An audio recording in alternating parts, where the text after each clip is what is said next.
El Consell Comarcal de la Ribera d'Ebre, a través del projecte Ribera d'Ebre Viva, acaba de posar en marxa la iniciativa Aprèn i Emprèn. És un programa d'acompanyament pensat per a professionals que volen impulsar el seu propi projecte laboral en l'àmbit de la cura de les persones. L'objectiu és fomentar l'emprenedoria entre els seus veïns i veïnes i oferir l'oportunitat de crear nous models de negoci en un sector creixent, especialment a la Ribera d'Ebre, on la població està especialment envellida. Marxem cap allà perquè Joaquim Domingo, en què es materialitza ben bé aquest Aprèn i Emprèn? Bona tarda, Joan. Doncs ara ens trobem en aquest curs que s'està fent aquí en el Consell Comarcal. Aprèn i Emprèn, com diu la paraula, aprendre a crear una empresa, sobretot vinculada en el sector de la cura de les persones. Anem entrant perquè aquí s'està fent aquest curs ara mateix. Bona tarda i volem parlar ràpidament amb la formadora Marta Saragossa. Bona tarda. Bona tarda, quina sorpresa. Gràcies per acompanyar-nos aquesta estoneta al Connecta 10 Comarques en aquesta formació que us estem interrompent un momentet. En què consisteix la metodologia? Mira, nosaltres entenem que tot el que afecta la persona afecta el projecte. Això significa que quan parlem o treballem l'emprenedoria considerem tots aquests factors més personals, circumstàncies, edat, gènere, inclús sistema de creences, no? El que creus que està bé i que creus que està malament. També les competències, molt important, tenir molt en compte i entrenar els coneixements, les habilitats, les aptituds i les actituds, i ja en un segon terme, penseu que estem dient segon terme, ja entraríem a treballar el projecte. Llavors, aquesta metodologia ha fet que entenguem la persona emprenedora des del punt de vista holístic i tenim docents i tenim mòduls precisament de màrqueting, d'estratègia, de competències, altres com per exemple la Gisela que fa tot el tema de la part personal, l'Ivan que fa el tema de la comunicació 3.0, l'Antoni Saragossa que fa tot el tema de l'estratègia i un llarg etcètera de metodologies i models.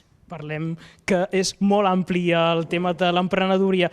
Com el veieu vostès i també enfocat cap a la cura de l'atenció de les persones?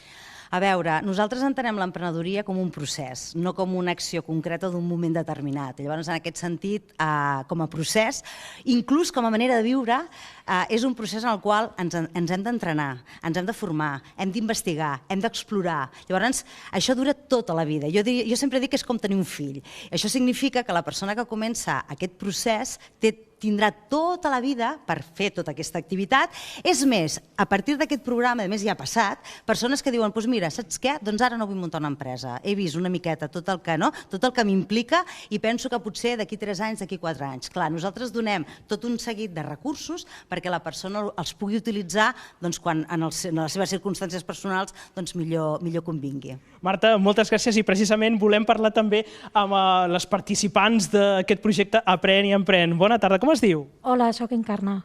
Què la va dur a participar en aquest projecte? Bé, doncs vaig veure l'anunci al Facebook i vaig veure que era d'emprenedoria i m'interessava pel tema que havia creat en un moment donat un esbós d'un projecte d'atenció a les persones i pensava que aquest curs me podia donar més eines i així és. De fet, el que més m'està interessant és el tema de les competències, com millorar i com millorar, bàsicament. Moltes gràcies per aquesta estoneta al Connecta 10 Comarques. Seguim parlant amb més persones, en aquest cas amb el vicepresident del Consell Comarcal de la Ribera d'Ebre, en Jesús Álvarez. Bona tarda. Hola, molt bones tardes. Entenc que vostès des de la comarca apoyeu en la creació d'aquestes empreses d'aquí de la comarca perquè cada cop va creixent la qualitat de vida d'aquestes persones. I cada vegada hi ha més la necessitat, no? Llavors el que sí que veiem convenient no és solament la fórmula d'anar a buscar feina, sinó el poder emprendre una empresa o voler ser ell mateix el que generi aquesta ocupació. Llavors el que és molt necessari és tindre aquesta formació per a poder tirar endavant les seues ganes de tirar una empresa endavant. Per això se diu Aprèn, Emprèn. Aprèn i Emprèn. Moltes gràcies, vicepresident, per acompanyar-nos en directe aquesta estoneta al Connecta 10 Comarques. Nosaltres estarem molt atents de com evolucionen aquests cursos i també en uns mesos veurem si arriben a bon port i s'han creat noves empreses vinculades en aquest sector de la cura a les persones. Això mateix, veurem si s'acaba materialitzant alguns d'aquests projectes que aquests dies s'estan cuinant en aquestes sessions d'Aprèn i Emprèn. Moltíssimes gràcies, Joaquim.